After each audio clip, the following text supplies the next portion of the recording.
un bilancio davvero molto molto positivo. Io sono molto soddisfatta dei risultati che abbiamo ottenuto,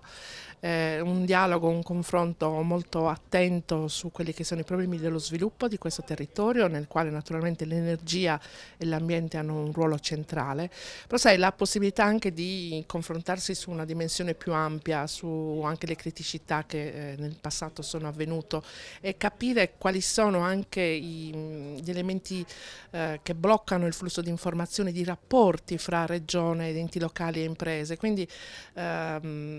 riuscire a individuare punto per punto quali sono i punti critici su cui anche nella nostra azione di governo poi possiamo intervenire per migliorare il sistema di relazioni e favorire quindi i processi di sviluppo, siamo riusciti a, come dire, individuarli, a capire anche in che modo possiamo eliminarli, quindi insomma la possibilità anche da domani, da subito, intervenire per favorire questi percorsi delle comunità,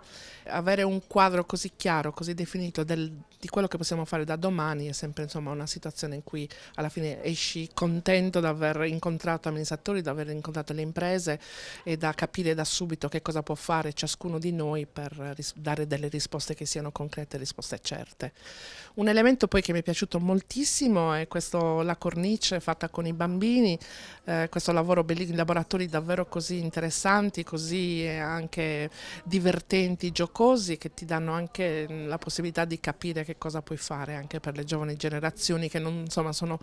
devono diventare sempre più protagoniste della nostra azione. Il bilancio è vero che è molto difficile da gestire, è complesso, però il fatto di avere individuato con molta chiarezza cosa bisogna fare ci ha consentito di concentrare le risorse su problemi specifici. Concentrare le risorse significa anche aver attivato una programmazione unitaria di tutte le risorse che vede insieme quindi risorse europee, nazionali e regionali che si integrano e vanno su direzioni, su percorsi che sono molto chiari, definiti. Concentrazione delle risorse, individuazione di problemi specifici e attivazione di iter, di procedure che siano chiare, semplificate, in cui appunto tutto ciò che diventa farraginoso, che diventa un peso burocratico importante sia per gli enti locali che per le imprese viene finalmente eliminato. Quindi il bilancio viene aiutato da giornate come quella di oggi in cui i problemi vengono definiti, si definisce qual è il percorso e le risorse vengono